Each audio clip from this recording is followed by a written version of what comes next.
I used to think the cruelest things in life announced themselves. I thought pain had a loud voice, that it would knock before it entered, that it would give you enough time to brace yourself, to hold your breath, to prepare your face. I was 16 when I first believed that. I was 17 when I stopped. It was a Tuesday. I remember because I had bought a meat bun from the little cart near the school gate, the one with the red umbrella that only came on Tuesdays and Fridays. It was still warm in my hand when everything ended. My name is Kaito Yuen. I am an Omega. And before you form whatever picture that word puts in your head, let me tell you who I actually was back then. I was the boy who stayed up until 2 in the morning reading history books that nobody assigned. I was the boy who remembered everyone's birthdays and kept a small notebook where I wrote down what snacks people liked, so I would never get it wrong when I wanted to make someone feel cared for. I was quiet. Yes. I was careful. Yes. But I wasn't small. I had never believed I was small. That Tuesday, I believed it for exactly 4 minutes and 30 seconds. I counted. Crestfall Academy had a tradition called the Pack Standing Ceremony. It happened every year at the start of the second semester, held in the main courtyard, where the old stone fountain stood at the center, and rows of wooden benches lined every side. All students attended. Teachers watched from the second-floor balcony. The whole thing was meant to be a celebration. Packs announcing their standings, their new members, their strongest performers. People brought snacks. Some students decorated their uniforms with small colored pins to show which pack they belonged to. I had a silver pin on my collar. Silver meant I was part of Alpha Reiji Vorta's pack, the Crestfall Firsts, the most respected student pack in the school's history. I had been part of it for 2 years. Reiji Vorta. Even now, writing his name feels strange, like pressing your thumb against a bruise that has mostly healed, but still has a shape. He was the kind of alpha that rooms noticed before he spoke. Tall, controlled, sharp-eyed. He had a way of making you feel chosen just by looking at you directly. When he had asked me to join his pack in our first year, I had stood very still for 3 whole seconds before nodding, because I was sure I had misheard. He laughed at my face. It was a good laugh. I had trusted it completely. For 2 years, I trusted it. I sat in my usual spot on the third bench from the left, beside a second-year girl named Mira, who always smelled like lavender soap. The meat bun was still a little warm in my jacket pocket. The ceremony had already started. 2 packs had gone before us, and I was half listening, watching a sparrow hop along the edge of the fountain, thinking about nothing in particular. Then Reiji stood up. He walked to the center of the courtyard the way he always walked, unhurried, shoulders straight, like every tile knew to stay flat beneath his feet. He held his pack register in one hand. I watched him the way I always watched him, with the quiet habit of someone who has spent 2 years learning to read a person's moods before they spoke. Something was off. His jaw was set differently. His eyes were not scanning the crowd the way they usually did. They were already looking at me. "The Crestfall Firsts," he said, and his voice carried the way it always did, clean and certain, reaching every corner of the courtyard without him needing to raise it. We had another strong semester. Our rankings held. Our performance was above standard. A pause. But a pack is only as clean as its weakest link. I went still. I do not fully understand what stillness really is until moments like that one, when your body decides, before your brain does, that something is about to happen. My hand moved to the meat bun in my pocket. I held it the way a small child holds something familiar, when the dark gets too big. Kaito Yuen, Reiji said. My name in his mouth. 2 words. And somehow, in the shape of how he said them, I already knew. Stand up. I stood. I do not know why I obeyed. Looking back, I think part of me believed, even then, even at the very edge of what was about to happen, that there was some mistake, that he would say something else, that the story would go differently. It did not. You have been a member of this pack for 2 years, he said, and now he was walking toward me, slowly, like a person who had rehearsed every step. And in those 2 years, you have been slow to adapt. You have been soft, where this pack needs sharp. You have been a weight we have carried long enough. I heard someone draw a breath. I heard someone else not draw one. You are weak, he said. His voice did not rise. It was worse that it did not rise. That it stayed so completely level, like he was reading a school announcement. You are slow, and you are the reason this pack looks bad, and you are no longer part of it. He reached out and unpinned the silver badge from my collar. He dropped it on the ground between us. The sound it made against the stone tiles was very small. A click.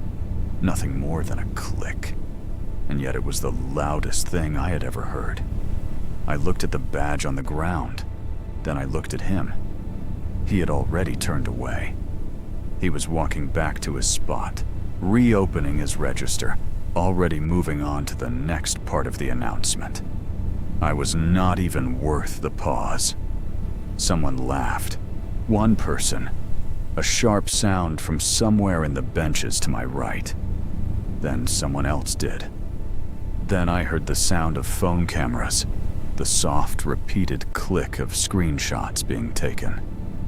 I counted. I know this sounds strange, but when everything in you wants to break open, you find the nearest small thing to hold on to, and I held on to counting. 1, 2, 3. The sparrow was gone from the fountain's edge. 4. Mira beside me had gone completely rigid. 5. My fingers found the meat bun in my pocket. On the count of 4 minutes and 30 seconds, I bent down and picked up my badge. I did not cry.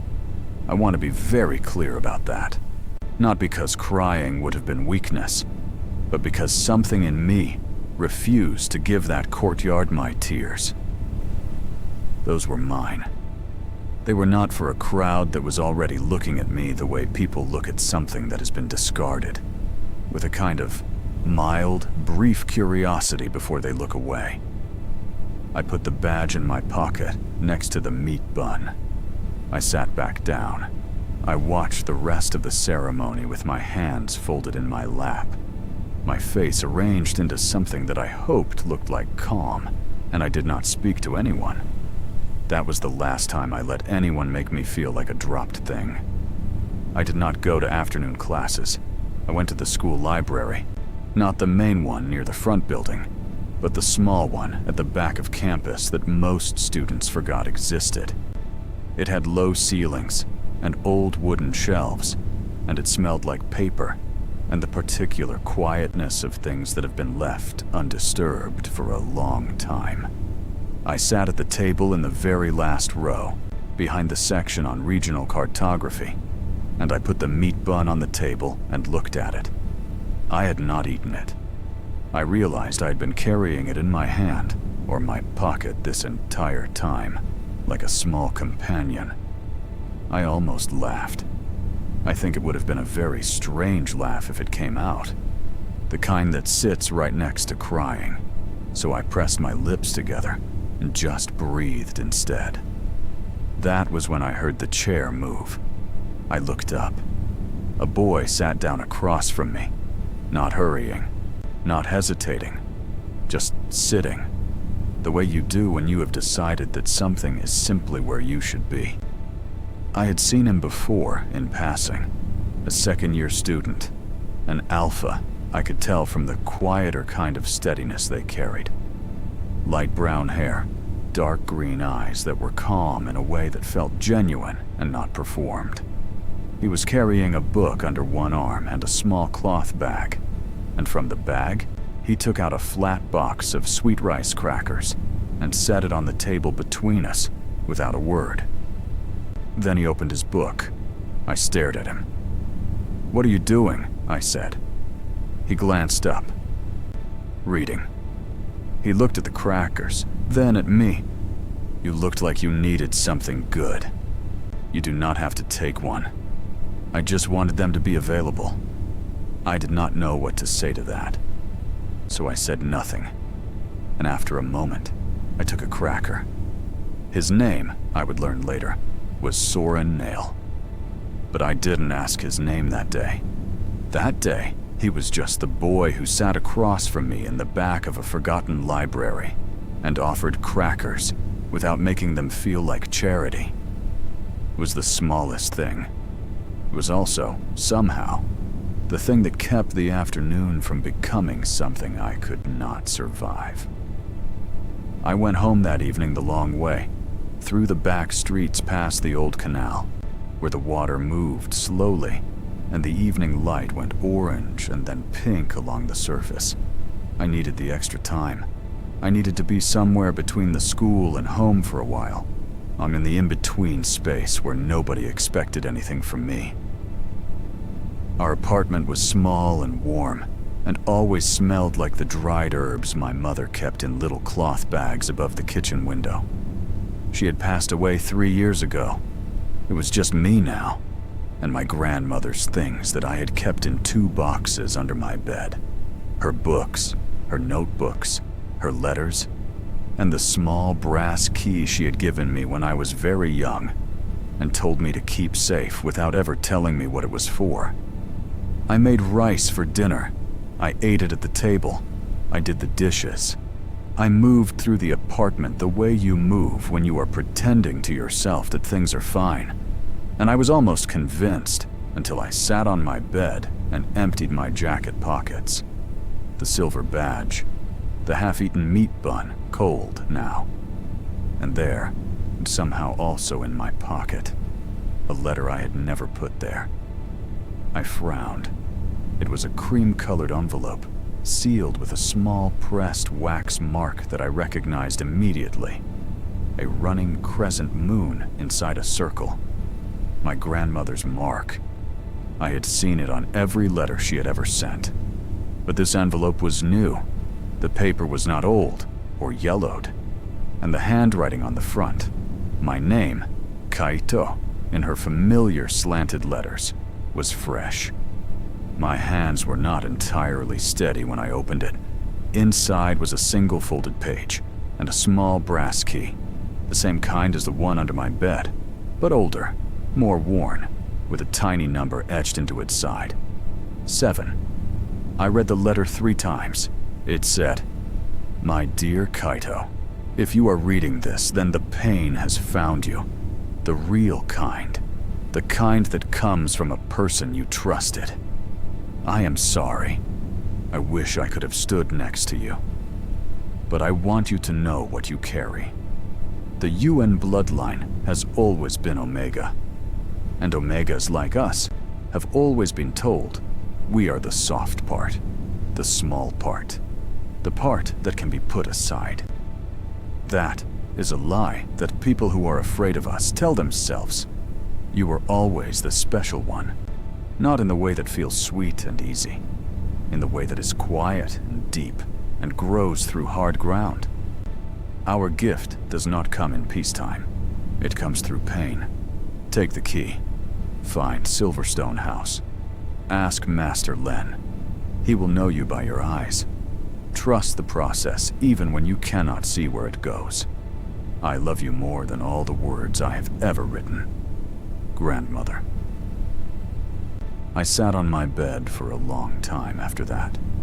Outside, the canal would be going dark, and the city would be doing what cities do at night.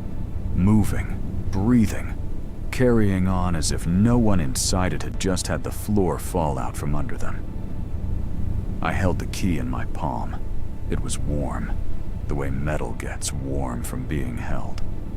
I looked at the silver badge still sitting on my bedside table. I picked it up. I turned it over once in my fingers. Then I put it back down and didn't touch it again. I was not the same boy who had carried that badge into that courtyard. Something had shifted, not dramatically, not with a flash or a sound, just the quiet, definite way that a compass needle finds north. I did not know yet what I was moving toward. I did not know about tournaments or stages, or what it would feel like to stand on one and look down. I did not know about Soren or Zide or Ash. Not really, not yet. But I knew this. Whoever had planned to leave me on that courtyard floor had made one very important mistake. They left me standing. Nobody tells you what healing actually looks like from the inside. I think we all imagine it as something that happens to you. A warm light, a slow exhale, a morning you wake up and the heavy thing is simply gone. Nobody tells you that for most people, healing looks like getting up before the sun does, lacing up shoes that still feel like a stranger's, and walking to a building you have never been inside while carrying a key. Your dead grandmother left you in a letter that should not have been possible. That was my healing. Cold air and wet grass, and a brass key with the number 7 etched into its side. I found Silverstone House on a Thursday, 11 days after the courtyard ceremony. It was not hard to find once I stopped looking for something grand. It sat at the far edge of the school's back grounds, so half hidden behind a row of old cedar trees that the groundskeepers seemed to have deliberately left overgrown. The building itself was stone, single story, with a low roof and a heavy wooden door that had clearly not been painted in at least 20 years. There was no sign. There was no bell. There was only a keyhole. My key fit on the first try. Inside smelled like cedar dust and something faintly herbal. Dried grass, maybe, or old tatami. The light came in through 2 high, narrow windows and fell in long, pale rectangles across a wooden floor that had been swept very recently. There were no decorations. There was a low training mat in the center of the room, a wall of shelves holding thick rolled scrolls and old books, and a man sitting in a chair by the far window with a cup of something steaming held in both hands. Reading, as if he had been expecting me for quite some time and had simply decided to be patient about it. He was older, maybe 60, maybe more, the kind of age that stops announcing itself precisely. His hair was white and neatly tied back. His eyes, when he looked up at me, were steady and dark and carried the expression of someone who had seen a great many things and had not been surprised by most of them. "Yuen," he said. Not a question. "Yes," I said. "She said you would come when you were ready." He set down his cup and looked at me properly. "Sit." His name was Master Len. He had trained my grandmother when she was young, back when Silverstone House was an official training facility, before the school board decided that Omegas did not need specialized programs and quietly defunded everything inside it. He had stayed anyway. He said this the way a tree might explain why it had not moved, simply without drama, as if the alternative had never seriously occurred to him. He told me about the Yuen gift over 2 cups of tea, while I sat on the training mat and tried to process the fact that my entire understanding of what I was had apparently been wrong from the very start. "Every Omega has an instinct for reading people," he said. "Your family line has always had that instinct in its sharpest possible form.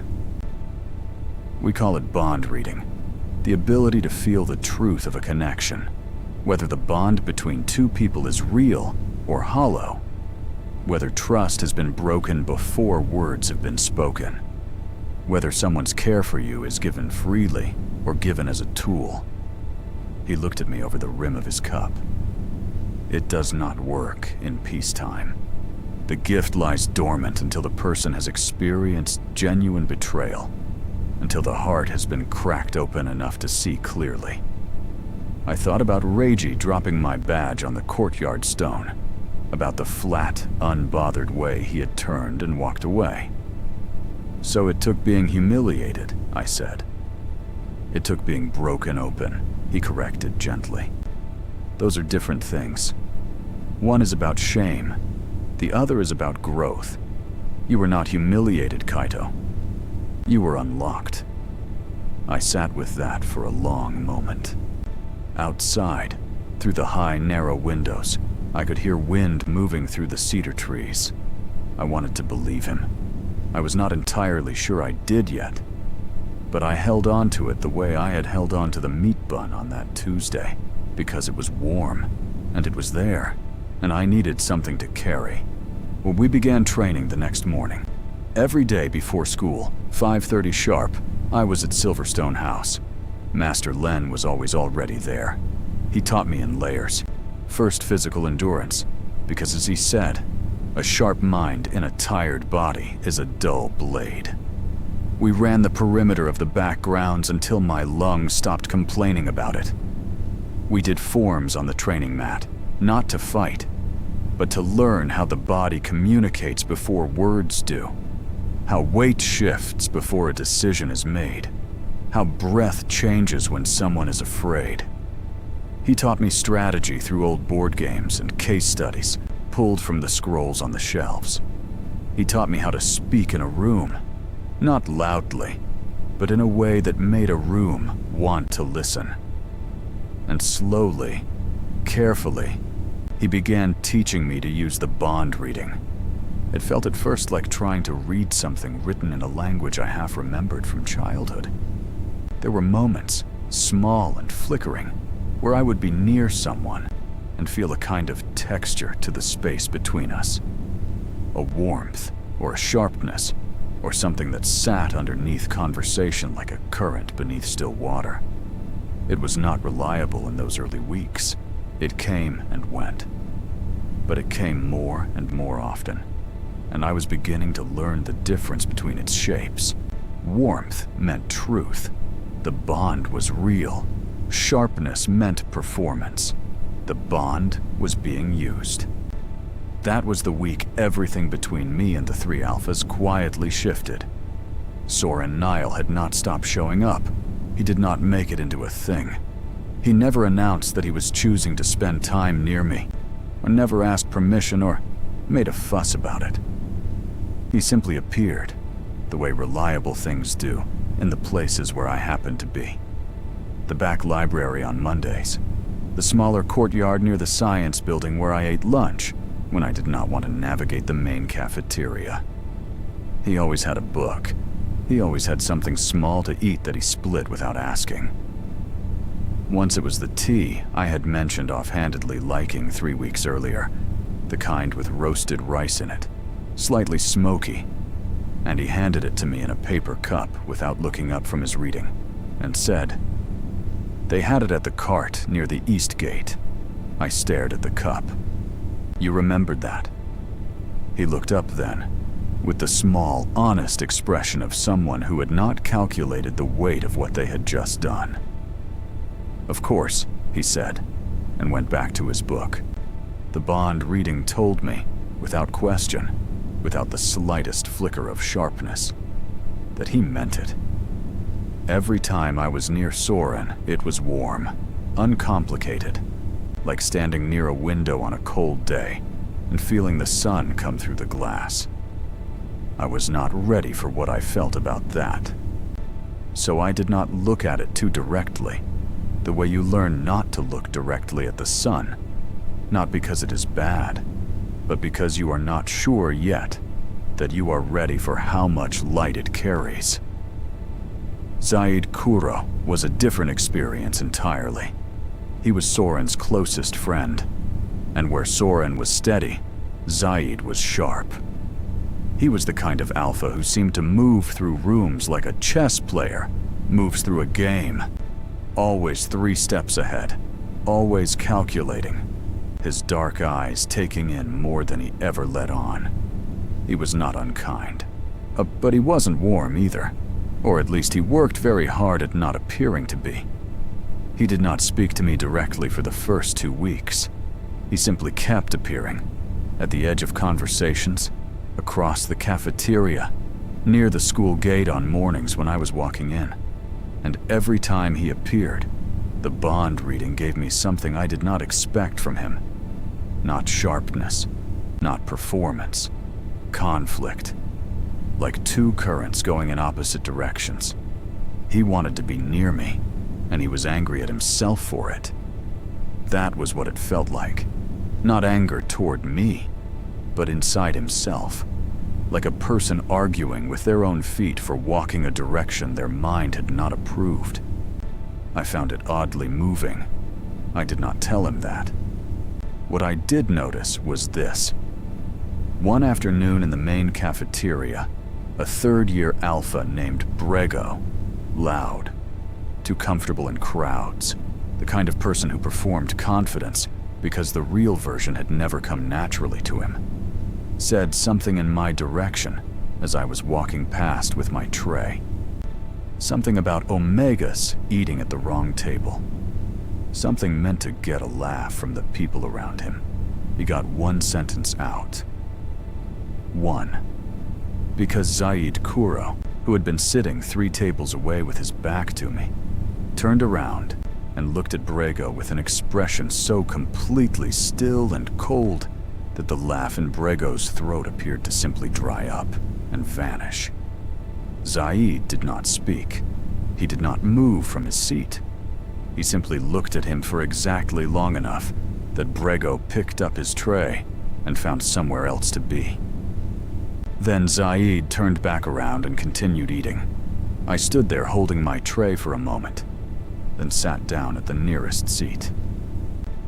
My heart was doing something embarrassing. I made a point of not looking at Zaid's table for the rest of lunch. Later, I learned from Soren, mentioned as a small fact, as if it were nothing particularly notable, that Zaid had gone to the school administration the day after the courtyard ceremony and filed a formal complaint against Reiji Vorta for the public shaming of a minor. He had done this alone, without telling anyone. He had never mentioned it to me. I thought about that for a long time afterward, about what it means when someone fights for you in a room you were not in, with no intention of you ever finding out. And then there was Ash Torin. Ash was the kind of person who seemed to have been born without the gene that makes humans hesitate before speaking.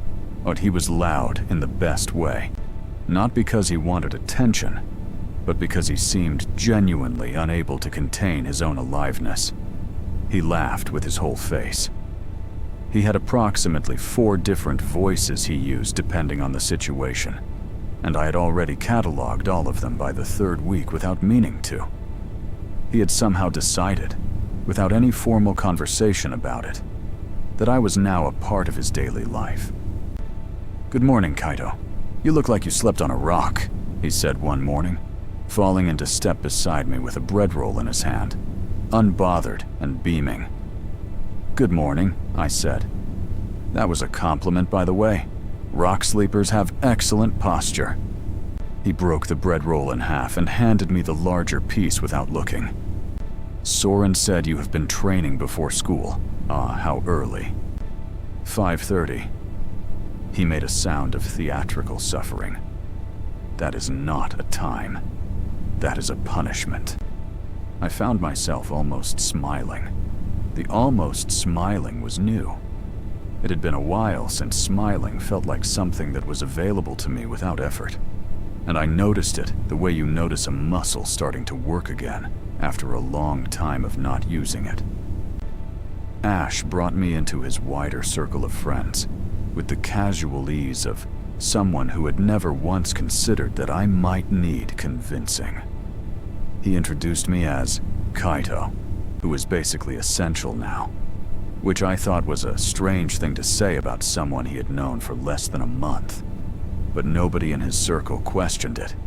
and after a while, I stopped waiting for someone to point out that I did not fully belong there. The bond reading, around Ash, it felt like sunlight, uncomplicated, full, honest. He liked me simply because he liked me. There was no sharpness beneath it, no calculation, no weight. It was one of the most disarming things I had ever felt. It was in the 4th week of training that Master Len first asked me to read a bond I had been avoiding. "Tell me what you feel when you think about the one who threw your badge down," he said. We were sitting on the training mat after a long session, both of us catching our breath. I didn't want to. I sat with the question for a moment. The way you sit near a door you are not sure you are ready to open. Then I opened it. What I felt when I turned the bond reading toward Reiji, toward the memory of him, toward every interaction I had replayed across 2 years, was not what I expected.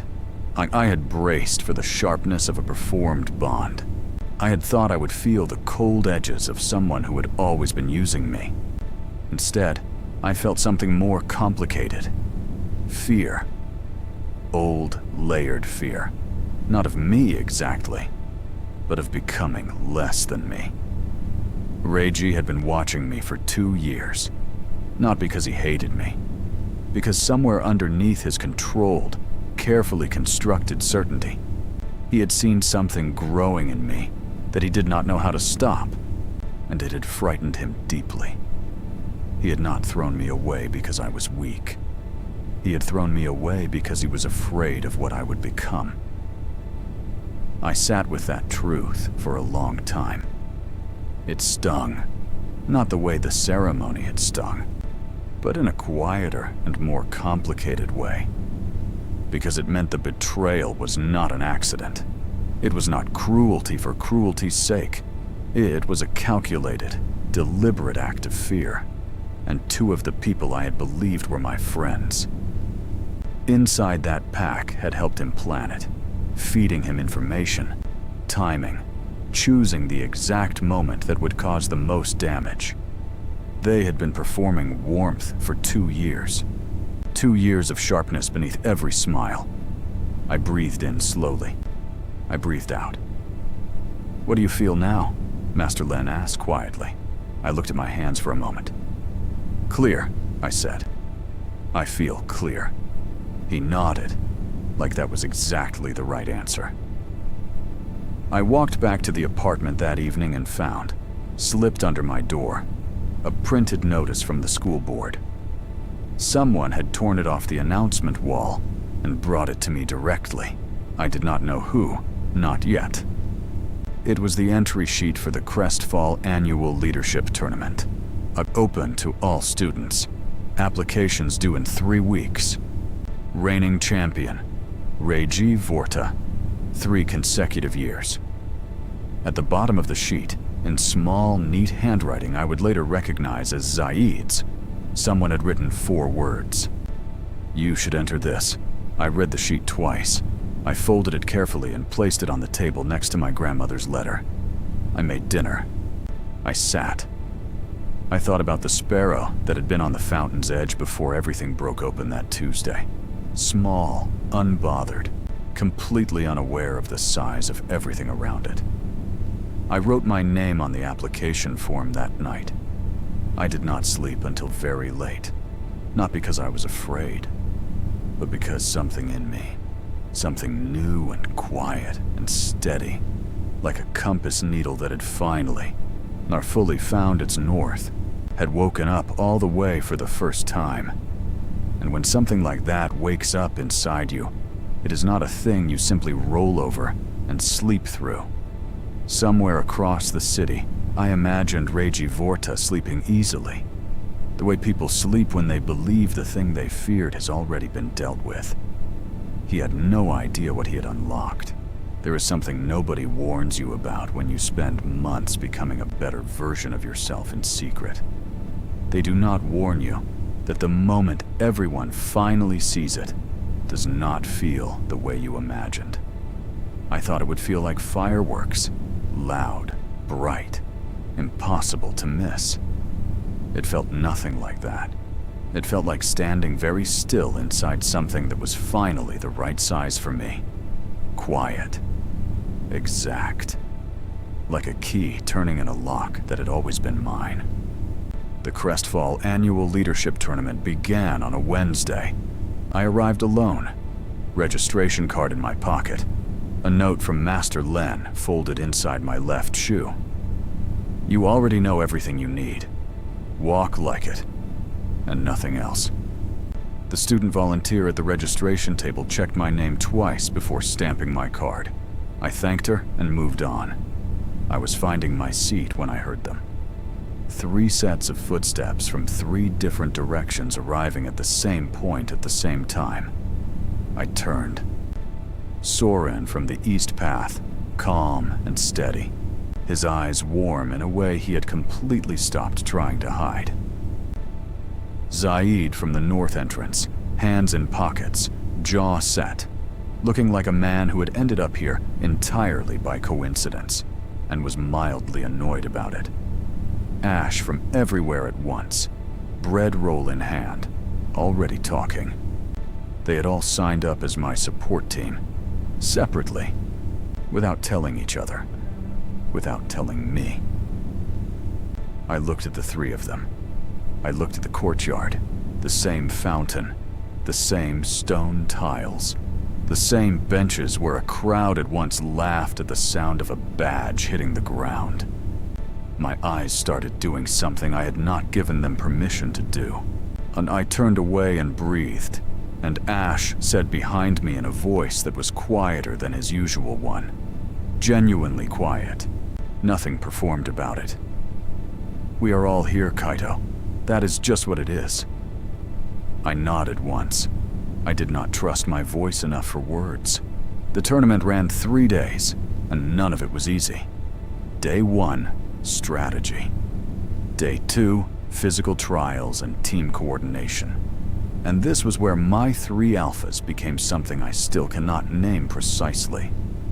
Soren repositioning us before we knew we needed it. Zaid getting sharper as things got harder. Ash making us laugh twice in the middle of the most exhausting trial of the day. The kind of laugh that gives back energy you did not know you were spending. We moved through every challenge like something that had been built together for years. Oh, I noticed Reiji watching us from across the field. He had his full pack around him. They were all watching with the particular attention of people who sense something has changed, but cannot yet name what it is. His eyes found mine across the distance. I held his gaze for 1 second. Then I looked back at the work ahead. 1 second was enough. Day 3 was the final. The leadership debate, held in the main courtyard in front of every student and teacher. The full audience, the fountain, the tiles, the same place. We walked in from opposite sides. I placed my notes face down on the podium and did not look at them again. Everything I needed was already inside me. The topic was announced. What makes a leader worth following? I almost smiled. Reiji went first. He was good. I will always be honest enough to say that. Practiced, confident, controlled. He spoke about strength and decisiveness, and the necessity of cutting away weak elements to protect a strong structure. He did not look at me when he said that last part. I let every word settle. Then I stepped forward. A leader worth following is not the loudest person in the room, I said. It is not the person with the most titles, or the longest record of removing people who made them uncertain about themselves. I paused, letting the space around the words be real. A leader worth following makes everyone around them more of themselves, not less.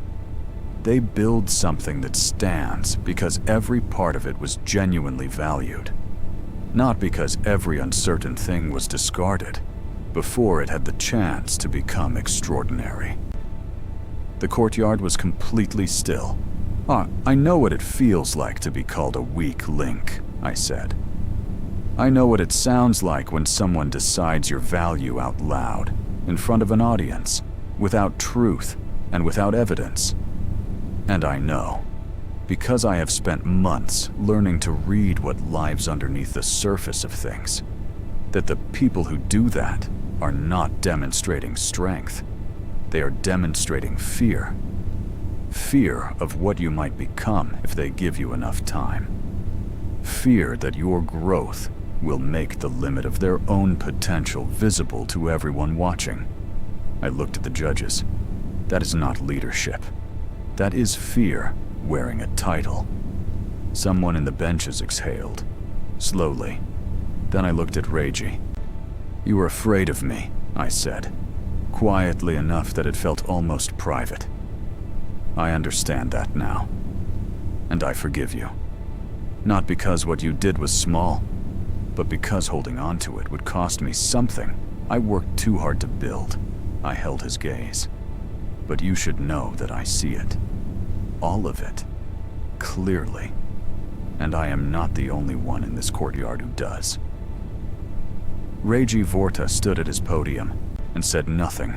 For the first time in all the years I had known him, his face had no prepared expression on it. He looked like a person who had walked into a room expecting familiar walls and found that everything had been quietly rearranged. The judges awarded the tournament to me, unanimous. The head judge said, "This participant demonstrated not only strategic clarity and exceptional leadership, but something rare at any age, the ability to speak truth without cruelty, and to stand inside the place of their own pain without being consumed by it." The courtyard erupted. Atash made a sound too large for a school event and entirely right for everything else. Soren laughed, genuinely surprised out of him. Even Zaid made a short, sharp sound that escaped before he could stop it. I stood on those same stone tiles and breathed.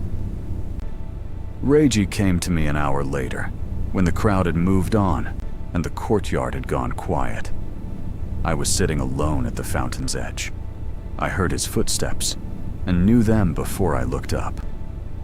Some things 2 years of closeness teaches you and does not untrain. He was not wearing his pack badge. I noticed that first. "I planned it," he said, when the silence had gone on long enough. His voice was smaller than I had ever heard it. Honest, in a way it had never been with me before. "I watched you getting sharper at everything, faster than I could account for.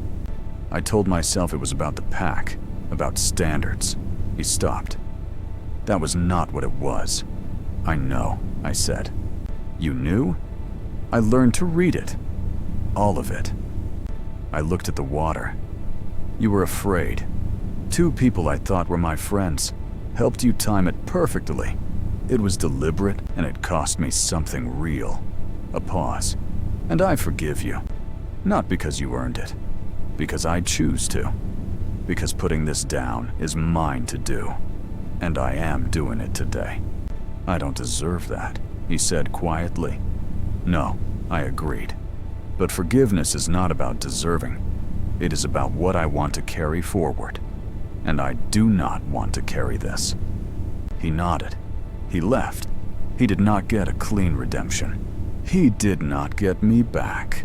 He got the truth, my forgiveness, and the full weight of knowing exactly what he had done and why. And he walked away carrying all of it. That felt like exactly the right shape for things to take. Soren found me as the evening light went long and gold across the courtyard. He sat beside me at the fountain without rushing into words, the way he always did, trusting the silence completely. "What do you want, Kaito?" he said eventually. "Not what today needed from you. What do you actually want?" I looked at him. Really looked, the way I had been carefully avoiding for months, because I knew that if I did, I would have to deal honestly with what I found. his steady eyes. The warmth the bond reading confirmed every single time without the slightest flicker of doubt. I took his hand. He went very still, the stillness of someone who has been waiting for rain and just felt the first drop and is afraid to move in case it stops. "This," I said. "I want this. I am still becoming who I am, but I want this to be something I am moving toward, with my eyes open." He laced his fingers through mine and held on. Said nothing dramatic, made no promises he could not yet keep. That was enough. That was everything. I went home the long way, along the canal, stopped on the small bridge, reached into my jacket pocket. The silver badge was still there. It had been there this whole time, through all of it, sitting in my pocket like something I had not been ready to fully release. I held it in my palm now, lighter than I remembered, smaller, scratched from landing on stone tiles. I thought about what it had once meant to me, being chosen, belonging. How I had believed for 2 years that my value was something another person had to confirm before it was real. I knew better now. All the way down, I knew better. I closed my fingers around the badge once, with something close to gratitude, because it had cracked me open, and in doing so, made me into someone I could not have become any other way. Then I opened my hand over the railing. It fell without a sound into the dark water below. Gone. I stood on the bridge while the evening went pink and then purple above the city. I was Kaito Yuen, an Omega who had been publicly thrown away and had grown anyway, through hard ground, before sunrise, in a forgotten stone building behind overgrown cedar trees. I had a gift still shaping itself in my hands. I had a hand that had chosen to hold mine back. I had friends who showed up without being called. The alpha who had humiliated me was somewhere across this city, carrying what he had done. I did not need to watch that story anymore. I had a better one to live. Before you go. Kaito was never the weakest one in the room. He was the one they were most afraid of, and they knew it before he did. If this story found you at the right moment, if you recognized yourself somewhere in the counting, in the crackers on the library table, in the quiet of that canal bridge, then you already know this story was never really about a tournament. It was about the decision to stop measuring your worth by the hands that dropped you. Share this with someone who needs to hear that today. You already know exactly who. One question before you leave. Which alpha found you first? Soren, Zide, or Ash? Drop it in the comments. The answer says more about you than you think.